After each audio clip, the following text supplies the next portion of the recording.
Oh, well, I was not expecting the stream today. I had a video I recorded earlier in the morning at 12 a.m. that I was going to put up. But generally speaking, I usually will put it up, at some later point during the day. Um, I'm going to read the Guardian's article on this. Queen Elizabeth II, the longest reigning monarch in British history, has died at the age of 96. Prince Charles, 73, heir to the throne since the age of 3, is now king. And the Duchess of Cornwall is now queen consort. In a statement, Buckingham Palace said the queen died peacefully at Balmoral this afternoon. The king and the queen consort will remain at Balmoral this evening and will return to London tomorrow. The royal family's official website carried the message Queen Elizabeth 1926 to 2022, along with the official statement issued by Buckingham Palace. In a statement, the new king said, "The death of my beloved mother, Her Majesty the Queen, is a moment of the greatest sadness for me and all members of my family. We mourn profoundly the passing of a cherished sovereign and a much loved mother.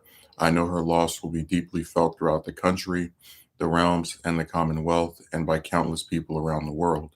During this period of mourning and change, my family and I will be comforted and sustained by our knowledge of the respect and deep affection in which the Queen was so widely held. Flags on landmark buildings in Britain were being lowered to half mast as a period of official mourning was announced. Royal residences that are open to the public will be closed. It's expected the bells of Westminster Abbey and St. Paul's Cathedral will toll their bells at midday on Friday, and ceremonial gun salutes will be fired on Hyde Park and at Tower Hill in London. As is traditional, officials brought a notice confirming the Queen's death to the gates of Buckingham Palace. A large crowd gathered to read it, and Royal Park staff erected metal barriers to control the public. Those gathered sang the national anthem outside Buckingham Palace, with many crying after the flag was lowered to half mast. As Queen of the UK and 14 other realms and head of the 54 nation Commonwealth, Elizabeth II is easily the world's most recognizable head of state during an extraordinary long reign. Coming to the throne at the age of 25, she successfully steered the monarchy through decades of turbulent change, with her personal popularity providing ballast during the institution's more difficult times. At her side for most of it, the Duke of Edinburgh remained her strength and stay during a marriage that withstood many strains imposed by her unique position. Despite a family life lived under the often challenging glare of publicity, Elizabeth II remained a calm and steadfast figure, weathering the divorces of three of her children and the crisis precipitated by the death of Diana, Princess of Wales, in a car crash in Paris in 1997. Okay, so um, it was really interesting because she's one of several older, what's the way of putting it? I don't want to say celebrities, but just people that are like well known who are of a who are of a relatively senior age that get these fake passing reports, and it gets really annoying. I actually had a conversation with my best friend about maybe uh, I'd say 8 months ago, 9 months ago, at some point last year, earlier this year, where he said that he had read that she had passed, and I told him that wasn't true, and then he said that she was like older or whatever. So, and I always hate that people have these smartphones and other devices to look up blatant misinformation and they can't be bothered. If they just hear something that someone says, they believe it because they can't, they're just, they don't have the, I guess, agency to go and look it up to see if it's actually true or not. So that's why when I first saw the story about maybe 20 minutes ago, I was like, what? That, no way. But I was more surprised given that it was only 2 days ago that she was like she headed the new prime minister over there, Liz something. I'm forgetting her name. So it's this goes back to a pattern I've noticed where there are a lot of these people that'll do something that you would think they wouldn't be able to do in like failing health or if they're really sick, and then you get these like really abrupt announcements of passings, and that's what makes it more surprising that This wasn't someone who just disappeared for months and you didn't hear anything about him. She was still active all the way up until effectively her last couple of days. So I'm shocked. Um I'm trying to think what else should I say. Like I've been very clear about something. I'm not a person who pays too much attention to politics in other countries and just heads of state in other countries. I have passing familiarity with them. But she's such a like I really think if you were to go and take down like if you went to most Americans and asked them what um monarchs or heads of state that are not from the US do they most know, it probably would be her and like maybe Winston Churchill that are like the most referenced and cited again of heads of state that aren't from the US because I can remember multiple like references to her in this extremely long reign that she had in stuff dating all the way back to like the 80s where they would just mention the queen. um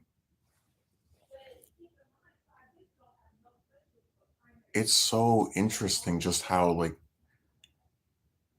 you really can just be active until your last breath and then this happens and now you're getting Charles as the king, and I remember he's not as popular as his mother is. Like I know people who don't like him, um, and I think he got into some scandal a while ago because he accepted money from the children of, or I guess the family, excuse me, of Bin Laden. And my position on that was, I think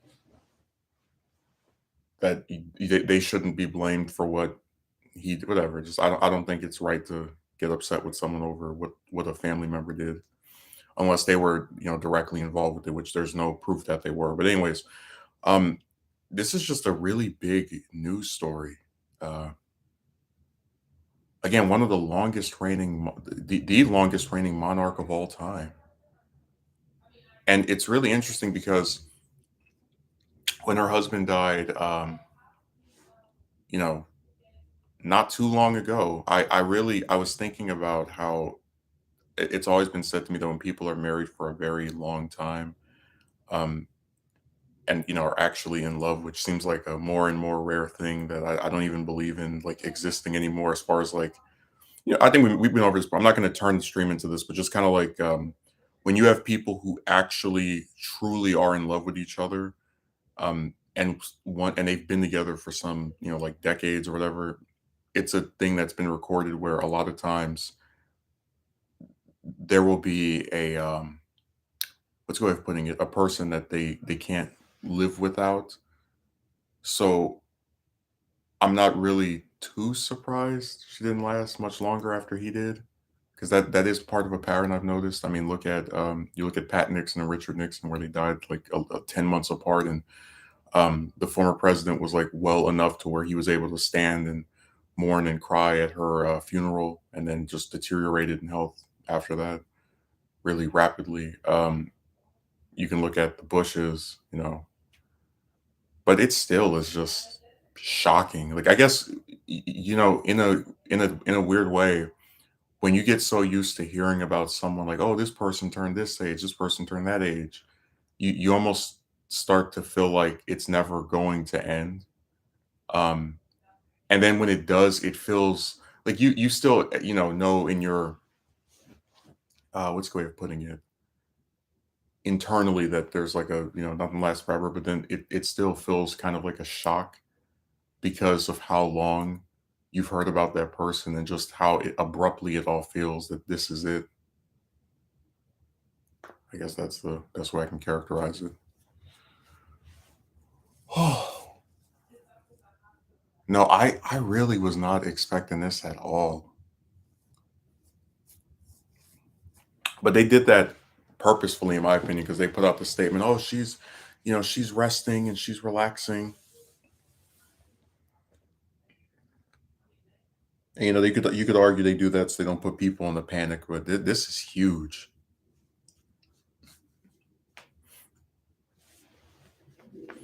It's really weird in that article that they mentioned the Diana stuff because, as far as I can remember, her involvement in that, I guess, and again, I need, maybe I need to go and do my my monarch history lesson, But I don't even remember her having any direct role in any of that besides giving like a televised speech, in response to her passing. But outside of that, I don't really know why they thought that was like a very significant thing to bring up. It's kind of like if let me give you an example. It'd be like if I had someone that I was married to who passed, and then you know one of my parents dies, and they're like, "Oh, they had to weather the storm of their daughter-in-law passing away." It's like, what does this have to do with them? Wouldn't that be more appropriate to be mentioned in reference to the person that was actually married to them at a time? So yeah, we have our new king, who's who's way less popular than she is. I mean, I guess maybe the one solace that people who don't like him will have is there is no way in any universe where he's able to live as to have a reign that's even half as long as his mother did. So you'll probably have him for like 10 years, maybe 20. And that'll be it. Oh man, this is probably one of the biggest news stories of the year. Like this goes up there with the Shinzo Abe assassination. Prime Minister of Japan. Um, and I think there's maybe some other ones, but those are like the major events of this year. Like that's gonna be one of the main things this year's remembered for, being the end of this extremely long era.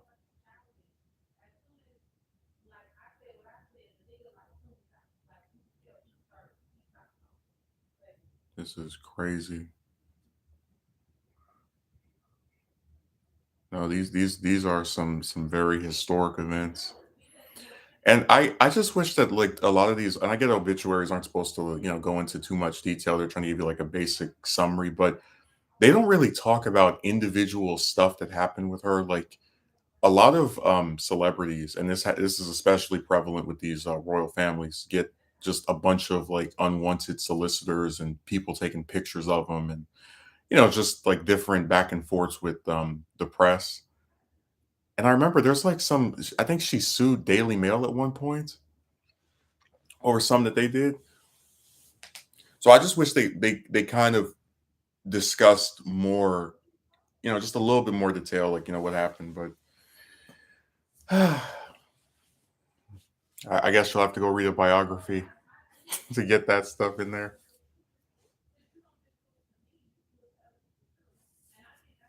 Yeah,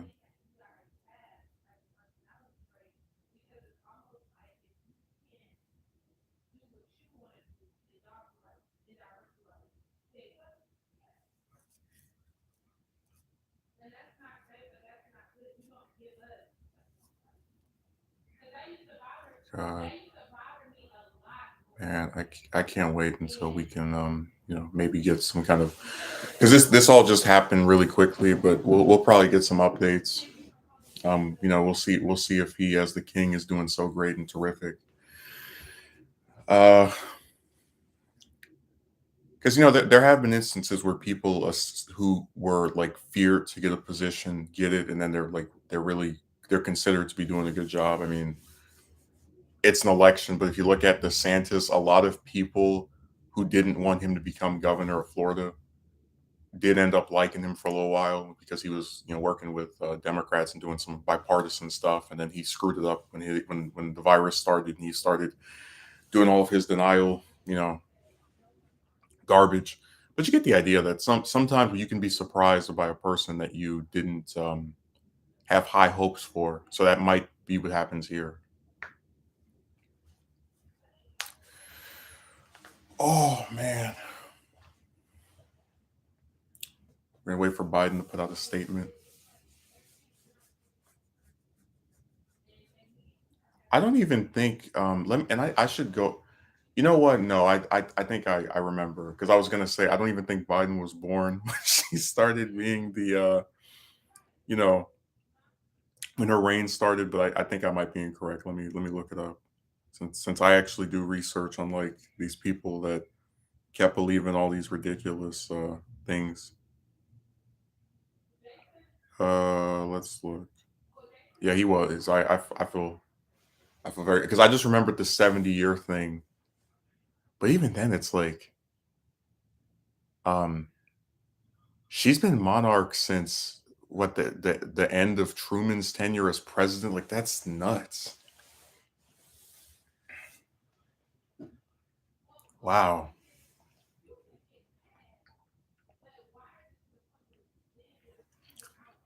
Oh man. Yeah, this was one news story I was not expecting. I don't know. It just seems like a lot of people who get really close to turning 100 just barely miss it. Like you saw the same thing with Betty White, where it was like the month before she was going to turn 100, she passed. And they had planned like this big celebration, to like highlight the event. But that's the thing I've noticed, where a lot of people, and even with Prince Philip, he was like what, 99?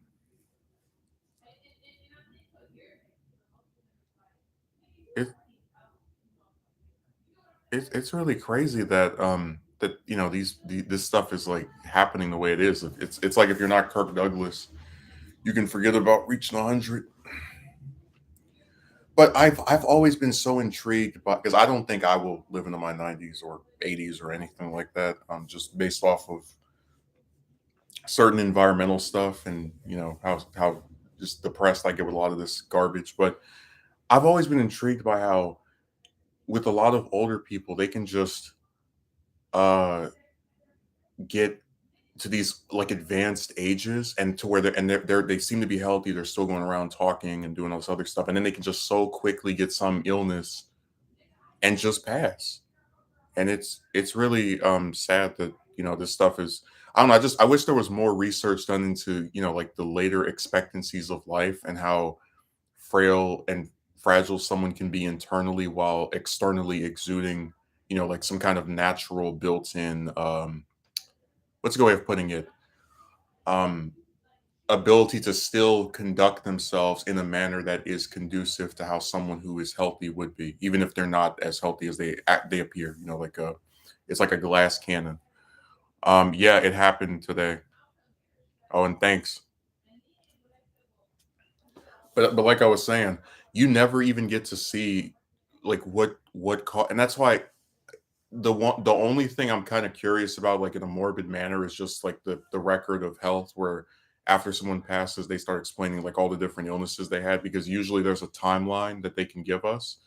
Um, and a lot of diseases, because we don't care about medicine as much as people like to claim that we do. We can teach people about like what causes stuff and whatnot, but like actually finding cures, forget it. We have all these billions of dollars, but then these diseases just come up and no cure for them. Um, but with a lot of illnesses, you can have like a timeline of when that person's going to pass. And I'm wondering if they tell us to what full extent of stuff she has or had, excuse me, we'll be able to like figure out when this started. I mean, look at what was it, brain cancer? The people who get that usually have a life expectancy rate of less than a year and a half. And I mean, every instance where I've seen that be played out with someone, it's turned out to be the case. Look at Ted Kennedy. He announced that he had it in May of 2008, and then what?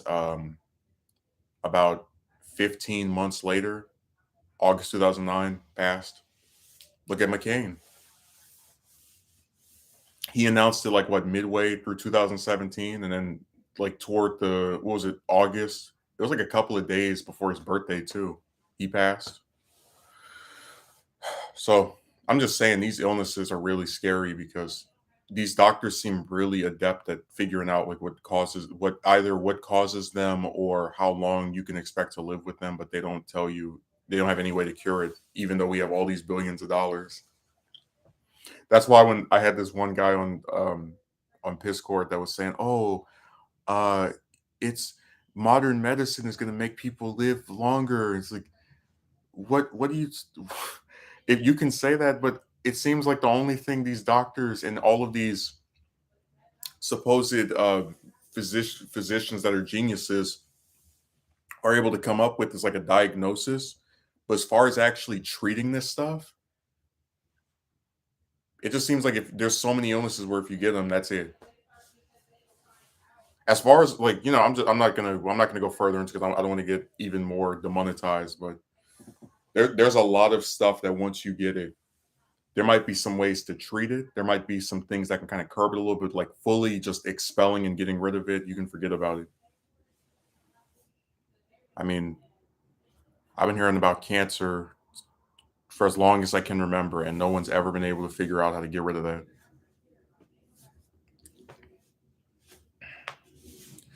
I wouldn't even say it's just a US problem, just the world in general just doesn't care about getting rid of these illnesses.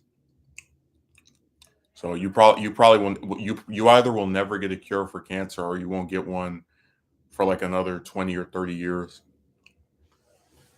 It's really sad. But yeah, Philip is was just that was surprising too. And again, it's like, man, almost reached 100, so close. Uh Man, Britain is so interesting. Just having elected these people that are elected, and then also having the system with the monarchy.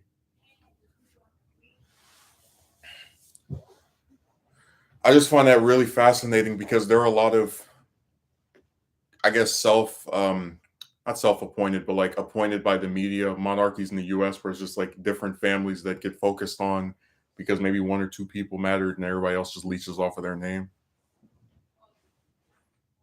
But I think that's really interesting. Just they have both systems because people always try to pretend that if a place has a king or a queen, it's automatically going to be like the worst thing ever. And oh my God, they're going to ruin everyone's life. But the queen apparently was well liked. So I guess that's not true.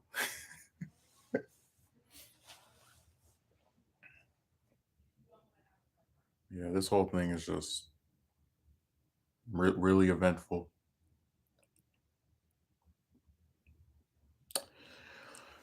Um, I don't really know what else to say. I tried looking up to see if anyone else was going to react to this, but so far it hasn't really been anything. I'm sure the Young Turks will put up some video and they'll tell me about how evil she was and all the rest of the, villainous things that coincidentally they only are able to say after she passed because that's how tacky people are. Where when you're alive, they don't care to say anything about you, and after you die, they mention all this nasty, horrible stuff that you allegedly did, but that they knew about, but could just never have the courage to say anything for some reason until this moment.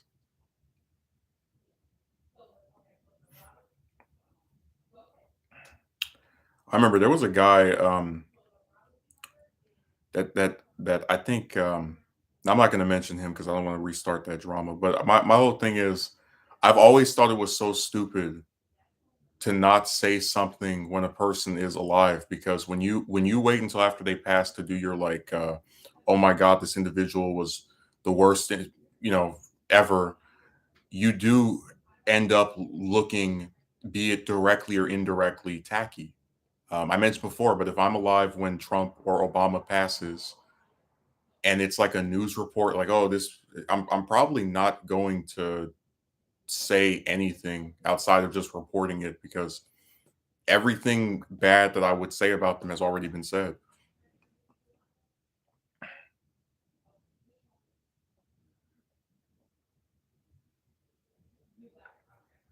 Yeah, we have I got an hour left until I have to not go to this interview. I have to, it's a one of my what do you call it, the phone interviews where someone calls you and you talk to them. Oh, oh, the Hill made an article, 5 big moments from her reign. Let me see here. God. Okay, let me oh yeah, Brexit. The Queen reigned during the creation of the European Union in 1993, but later saw the UK's historic exit from the Union. In 2020, the Queen and the royal family made an effort of staying out of political matters, and it remains unclear how she felt about the UK's vote to leave the European Union. In 2018, she told the King and Queen of the Netherlands that the UK is looking toward a new partnership with Europe. The following year, she appeared to make another reference to Brexit when she called for respecting different points of view and coming together to seek out the common ground. As we look for new answers in the modern age, I, for one, prefer the tried and tested recipes like speaking well of each other and respecting different points of view, coming together to seek out the common ground, and never losing sight of the bigger picture. I noticed that she didn't give a position on that. That was something I picked up on, that they were like members of the royal family were just staying out of that whole saga. Um, but it's really hard to respect a different point of view when you're being attacked. Like I remember the people that wanted out of the union or were in favor of Brexit were like told that they were, all the usual evil terms that they call people that voted for Trump, just like these extremely generalizing things. Um, So I guess it's like a good idea in concept, to respect others' views, but you can't have that when one side is slinging all this mud at the other. I don't know. That was crazy. That whole thing, just some of the rhetoric that was being used, and um, what seemed like a purposeful attempt to not listen to any type of discourse on why people wanted to get out of there.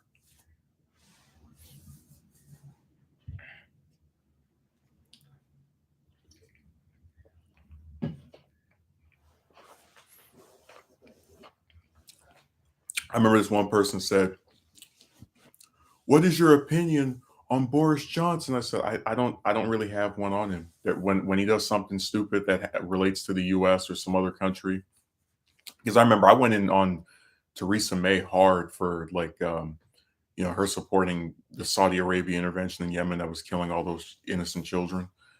Just the disgusting reason she gave about how it was supposedly helping the economy to do all this massacring in this foreign country.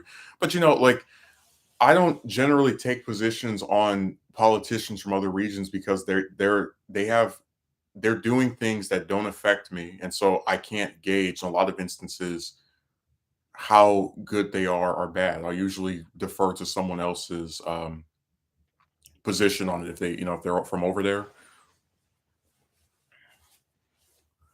Yeah, it's really hard to pay attention to that stuff because there's so many things going on in the U.S. Now, again, I'll have fleeting um, ideas of someone, like I know who this person is, that person is. But generally speaking, I can't be expected to be very knowledgeable about the political machinations of a region I'm not even living in. God, it's already hard paying attention to the U.S. Like just from the standpoint of the U.S., you have to pay attention to the president, all their different cabinet members, um, who don't make the news that often, but when they do something, it still is considered important. The Senate, the House, with its 300 members, the governors, like that's why I said people just they don't get it. No, trying to focus on even just the U.S. politics by itself is already fairly difficult because there are so many different individuals in positions of varying levels of power, and then sometimes there can be stuff that doesn't affect you that still can be considered having an effect by it being in the same country. For example, um, you had the Roe v. Wade overturning, right, which is this big event. I'm not affected by that whatsoever because I don't. Well, we already explained it, but besides personal stuff and the fact that I live in a state where it's not overturned or that it's where people are going to do whatever they can to make it easier to access this. Um, it still is a major event because it entails overturning a law that's been around for 49 years, and it's supposed to be this really big thing that can have lasting repercussions as it pertains to other regions, other parts of the region, I should say. So states where it's been overturned. They're going to have people come from there to like hear and other ones that haven't gotten rid of it, so they can do their thing.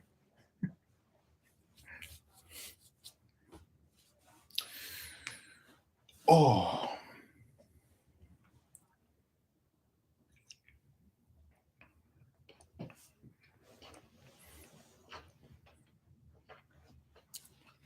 this person asked me, "What do you think of the new um, UK Prime Minister?" I said, "I don't even know that lady. I've never heard of her before,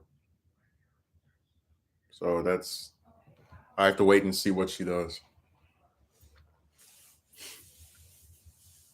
The only prime minister I ever really tried fairly hard or like went out of my way to learn something about was Thatcher, because she was like this big symbol of like, I guess, women's ascension into leadership roles like in the 80s. Um, and she died when I was in, I think, ninth grade. That was like 2013. Um, but even with like the stuff I learned about her, it really wasn't pleasant as far as like, oh man, I didn't know she did this. But I'm just saying, like, besides her, out of any of the like prime ministers from the last third, like obviously I know about like Tony Blair, for example, just like actually going out of my way to try and learn about them and hey, what did they do? That's the only one. Everybody else, just you're lucky you're from the same era as me, because otherwise I wouldn't even bother looking at anything with you. Again, it's hard to be interested, at least in my opinion, in a lot of the stuff that happens in these other regions. I just heard about her passing. The woman truly lived. Was it? Did you mean to say truly loved a long life or lived a long life?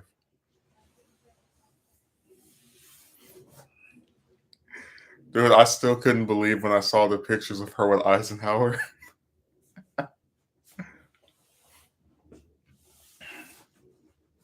Yeah, I had a feeling that you made an error. Don't worry, you're not the only one. Every time I read an article from the Hill, they always have some spelling errors. And it's always like like what I think is interesting is I go to these different news websites like CNN or even with Fox, and the Hill is the only one where it feels like I always find errors in the stuff in the articles they put up.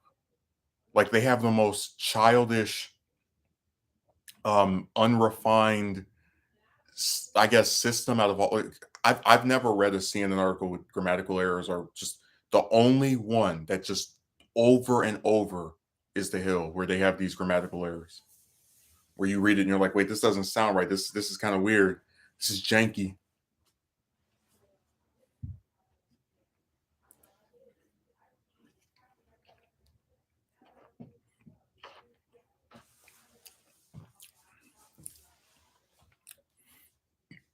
No, that site has they need like 50 proof readers over there.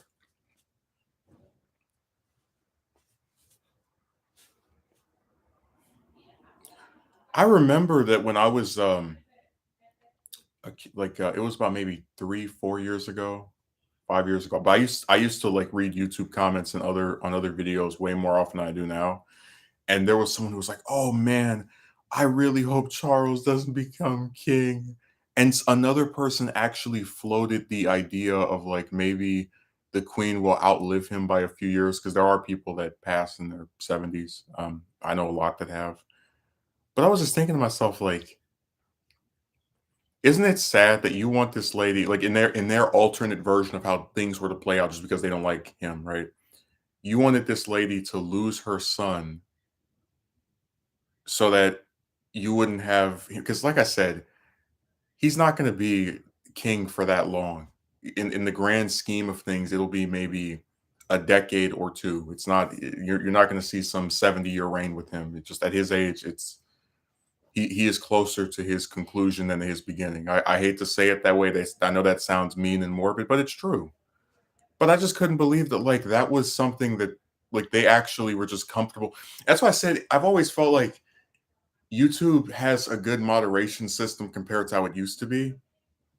But when you can go in somebody's comment section and speculate on like how long another person is going to live and hope that this person doesn't become this because you want them to pass. But it's like, what's wrong with you? It's just, I don't know. It's so tacky to me. But I mentioned before that I always felt like online, whether it be places like here or our Twitter or Reddit or Discord, there are these people that just have this incessant lack of humanity where they can write these types of things. The way they talk about real life people is no different from how they would talk about characters in the TV show. Oh, I hope this character um, gets killed off next season so they don't defeat the main villain. Oh, I hope this character retires and lives under a bridge. It's like what is wrong with people?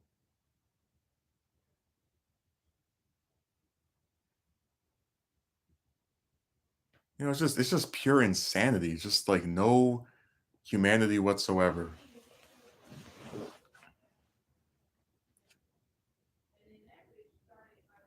Yeah, I'm just oh man, just tired of these people and all their little garbage.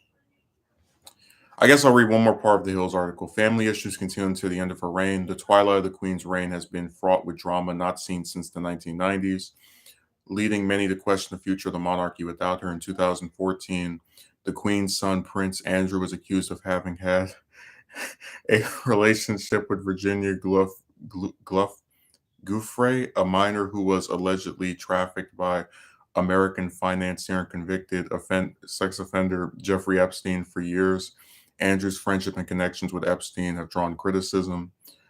Later in November of 2019, Andrew gave what many have referred to as an ill advised interview to the BBC, hoping to clear the air about his friendship and ties to Epstein. However, the interview did just the opposite, effectively tarnishing the prince's image.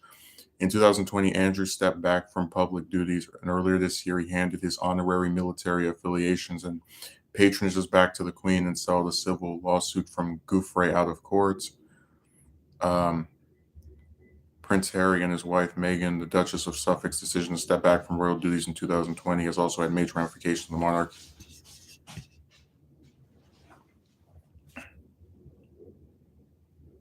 So there was a lot of scandals. I still don't think any of that stuff is her fault. Like if her son wants to hang out with some predator at his little island of grossness, you know, that's not her thing, her burden to bear. I didn't even know that Epstein like I remember the Epstein stuff from like 4 years ago, because that was around the time where he went to prison and I guess died there. But I really don't even remember it starting back like that early. And I shouldn't say that early, but like what I'm getting at is, for me, all the Epstein stuff is in 1 year, because it was while Trump was in office. They tried to use Trump's relations with him to like mess up his tenure as president to varying degrees of success. And I don't remember anything from like 8 years ago about this alleged relationship with a minor. I don't recall. So that's new to me. I do remember that stuff with Harry though.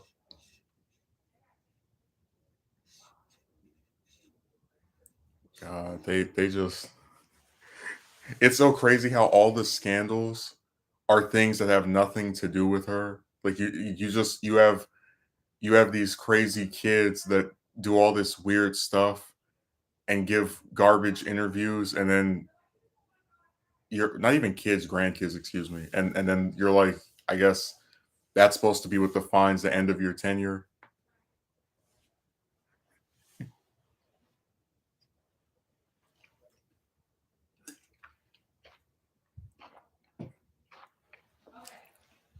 Kotsky Merchant says these are people who will side with the villain and completely misunderstand the story. Like I said, man, I'll never understand how you can have a movie or a show with likable, redeeming protagonists who are on the side of good, who are fun to watch, who are have like some kind of really redeeming and sympathetic qualities, and you're like, I want the villain or the killer to destroy them and tear them to pieces. Like, what? And somebody will say, "Oh, it's fiction. Why do you care if this person has this type of view?" I'm like, well, I don't think anyone in their right mind would support backing a guy who wants to blow up a planet or kill a bunch of innocent people over those that are trying to stop him.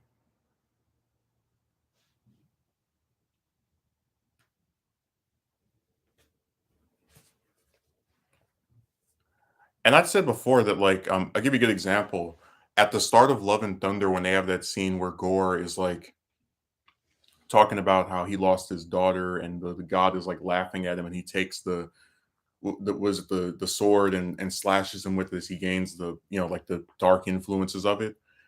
Even though he's the villain of the movie, it's very easy to sympathize with him and feel like root for him in that instance because these people could have helped him. They see how much he suffered, and their response is to do nothing and then laugh in his face when he tells them, "Hey, I lost the one thing I had that I cared about. We had no water." So I'm saying that there are instances where a sympathetic villain does something and you feel like on their side. But then when he goes around killing a bunch of random innocent gods that have done nothing to him or against him, that's where my sympathy goes out the window. I can't believe that's like a really hard thing for people to understand. But I mean, I really probably shouldn't be too surprised because there are a lot of people that are just fine with supporting the antagonist even when they want to do something completely evil.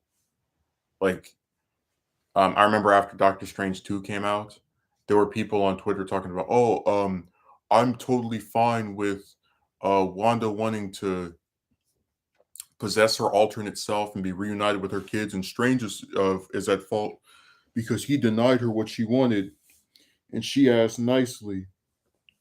And I'm like, he's the bad guy because he won't let her murder a child so that she can be with kids that aren't even real.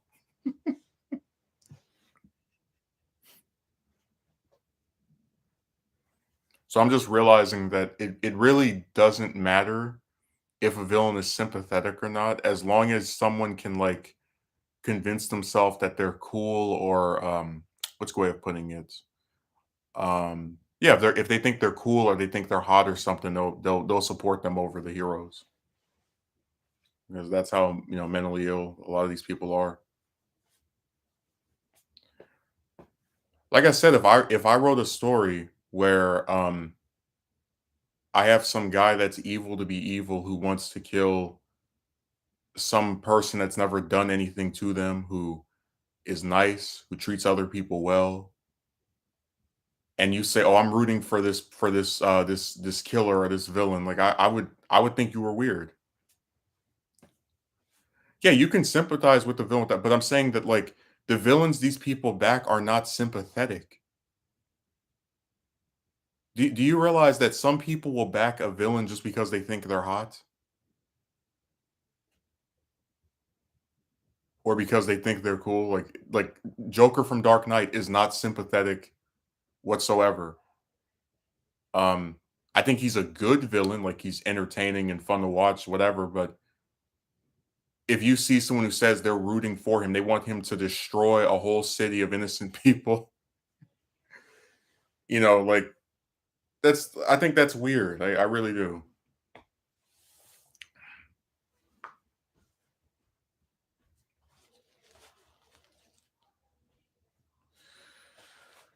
Oh God.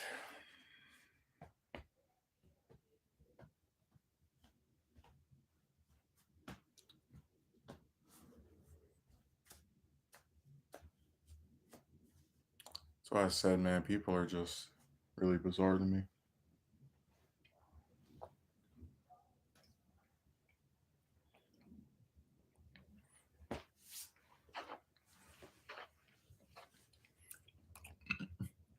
Oh,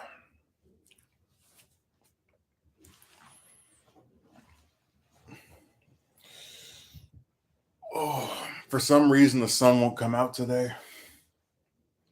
we're getting a little bit of, the I guess it's letting up a little bit as far as I see. I see some of the sky, but not too much.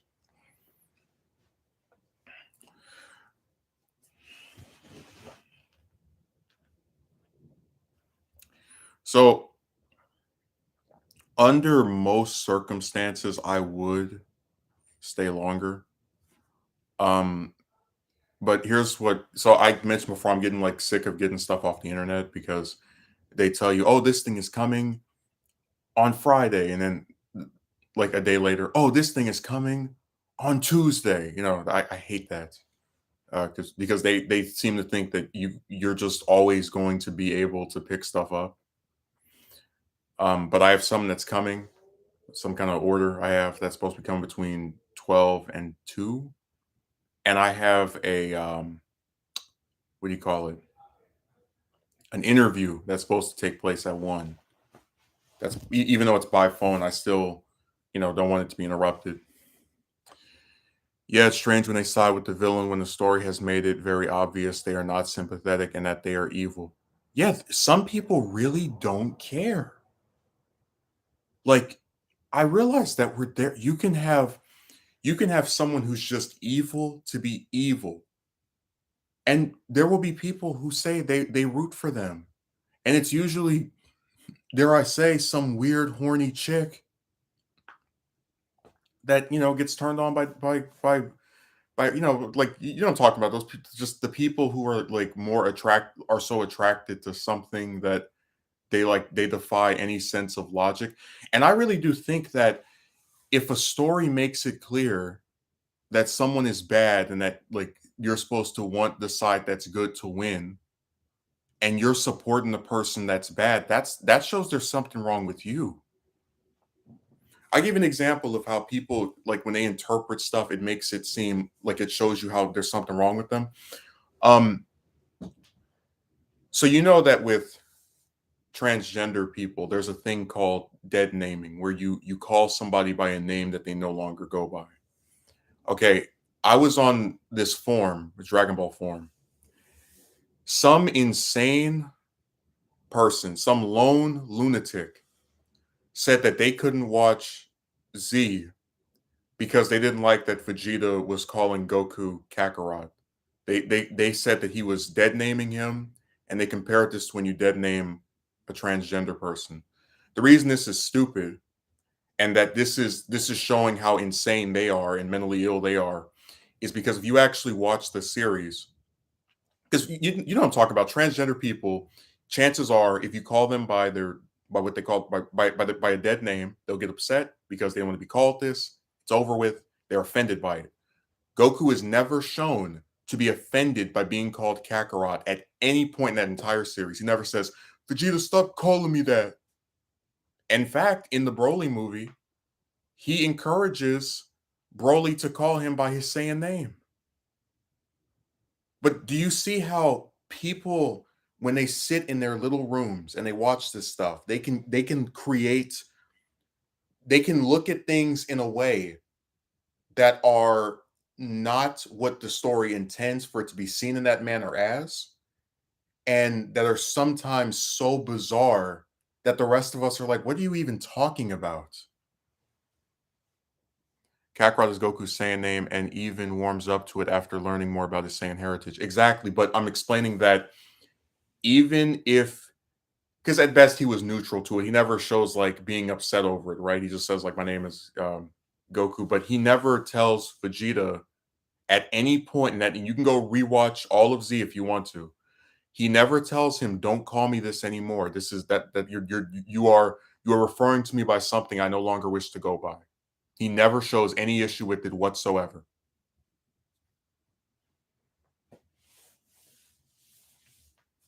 But I'm simply using that as an analogy of how when you have a story where a character has no type of anger or outrage or disdain toward being called a name that they no longer go by, and then you in your mind internalize that this is offensive to them with no evidence to support this, and then equate it to something that has nothing to do with it, that shows how insane and screwed up in the head you are.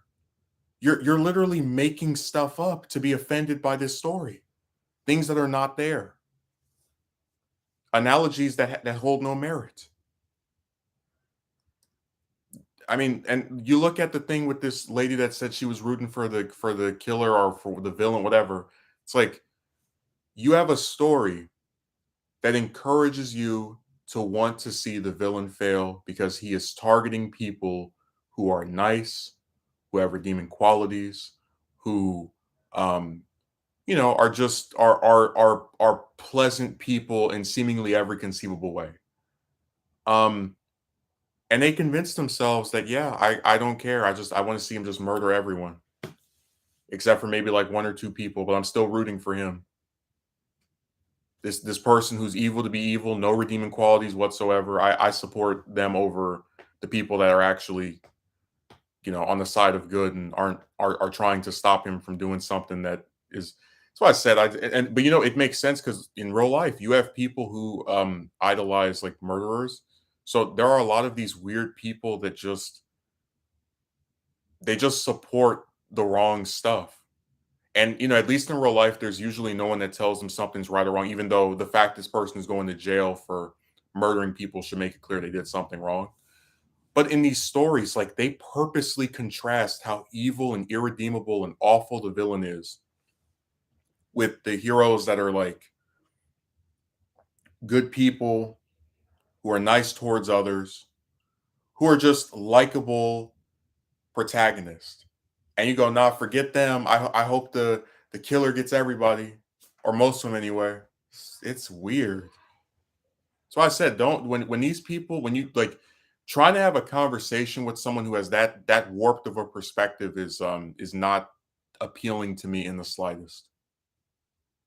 Because when you can look at stuff that tells you what to think of something, or very clearly makes it apparent that something is not offensive, but you get offended for the character, or because of like a choice the writer made that no one else who watches this is upset over. That shows how crazy you are. So I know this is unrelated to the start of the stream, but oh well. You title something with one title and then it can go in another direction. I remember I had this one guy in my comment section. It would be nice if you would actually talk about the thing the stream is. And it's like, dude, you title the stream, and then depending on the way it goes, it's gonna start on that topic and it might shift to something else. You don't like it, watch somebody else. Nobody told you had to watch the whole thing. I certainly didn't.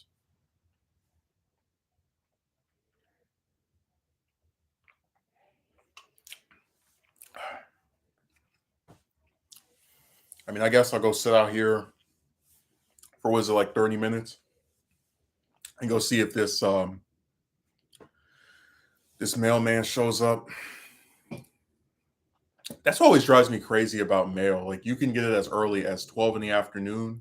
You can get it as late as 8 at night. And with Amazon, I can get it between 12 and 5 typically, but like that still is a pretty long time just to wait for, some package to show up. You know what I mean? Like, damn. I was like, really?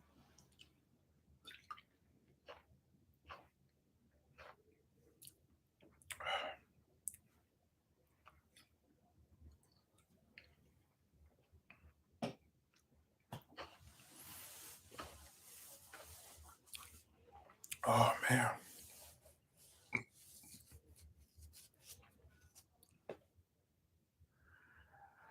But yeah, I'm real excited to go to this interview, or to have this interview, I should say. Um, it's always really thrilling to, go and talk to somebody about your credentials and why they should hire you, and then uh, at the same time as you're seeking out employment, you're told that you don't want to work and you're so lazy. Yeah, nice little paradox.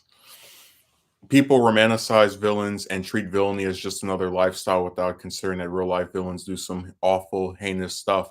But see, that's what makes me really disturbed by this, because in fiction, right? You can often say, "Oh, why are you getting upset that I have this in my story, or that I like this part of the story? It's just fiction. Why are you upset that I like the person who murders people more than the people that are actually decent human beings? It's just my, just it's just a story, right?" But when you know that in real life there are people who are attracted to murderers and like actual, like, listen, if somebody wants to go and suck off some politician or some actor, whatever, but like there are people who are attracted to individuals who are only well known because they committed a bunch of crimes, they took people's lives.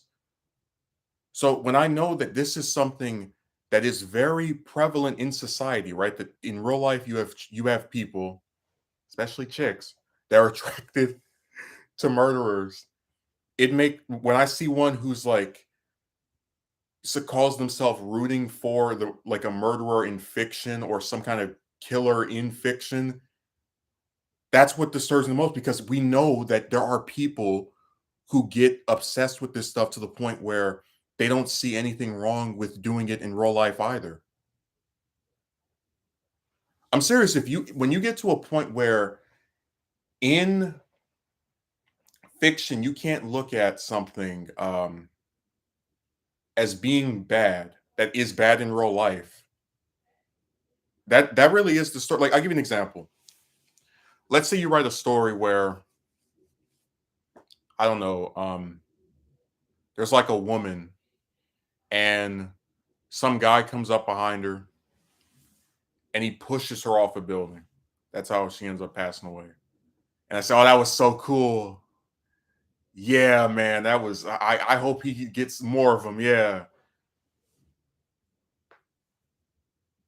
like, wouldn't you say, well, that's kind of a bizarre thing to get off on?"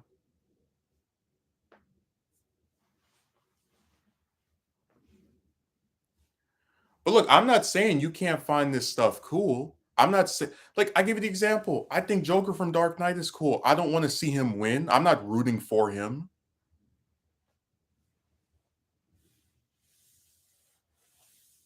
No, you can like a character and not root for them. I mean, I like Cell. I don't root for him to blow up Earth. Like,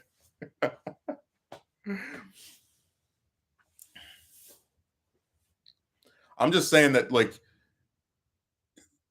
liking a fictional character that does bad things is different from wanting to see them succeed in doing something evil or bad and then going, "Oh, it's okay because it's just fiction." When you know that people in real life actually feel that way about murderers. Like, if they had their way with a lot of these groupies, these killers would never go to jail.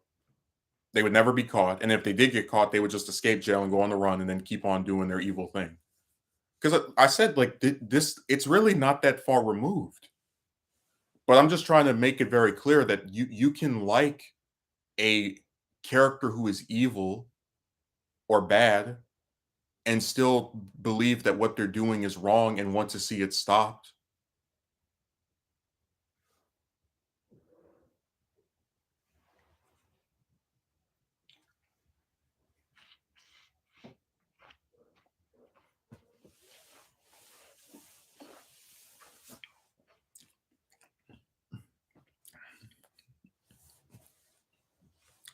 I hope what I'm saying is like actually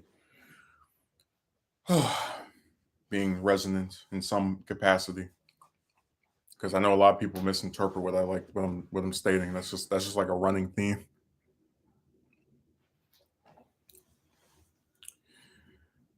So when I see someone rooting for the villain, that tells me that they, on some level, are complicit with evil. Yeah, I mean, look at Zuko in the Last Airbender. Yeah, like, that is a character that I root for in the sense that I root for him to get better and to redeem himself, which he ends up doing. But when he's trying to capture Aang so he can bring him back to his dad that doesn't even care about him anyway, which is why he sent him on this fruitless quest.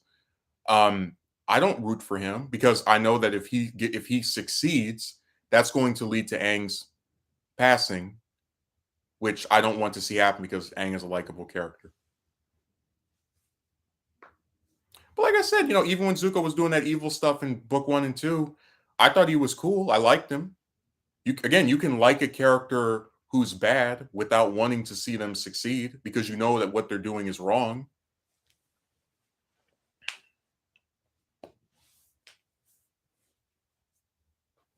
Yeah, they are complicit with evil, and again, they think it's okay because it's fiction. But I'll give you another example. If we're gonna go down to this road, um, imagine if there was a movie, and maybe there is. I haven't seen any, thank God, where off screen, because I'm not no, I don't think any director in their right mind would show this. But like, let's say there's a movie off screen where a woman gets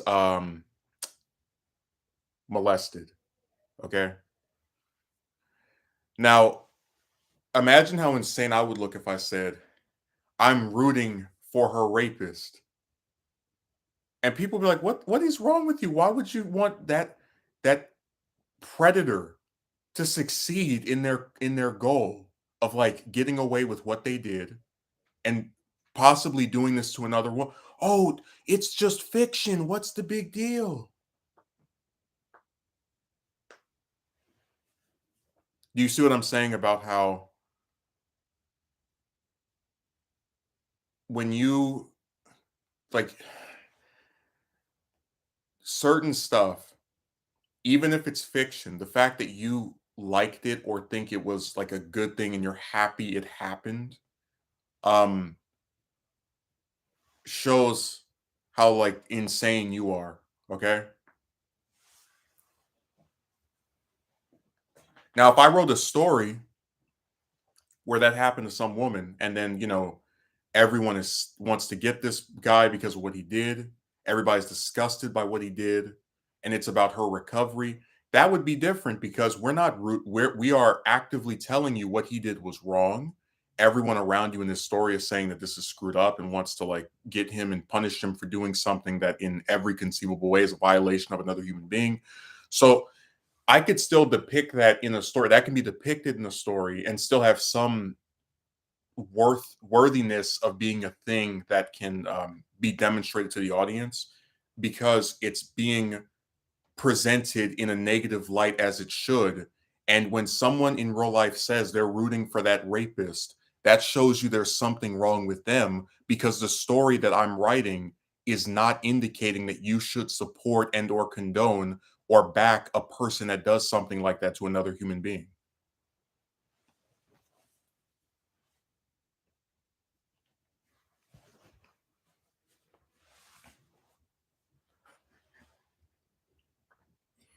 I don't know. I think I made my point.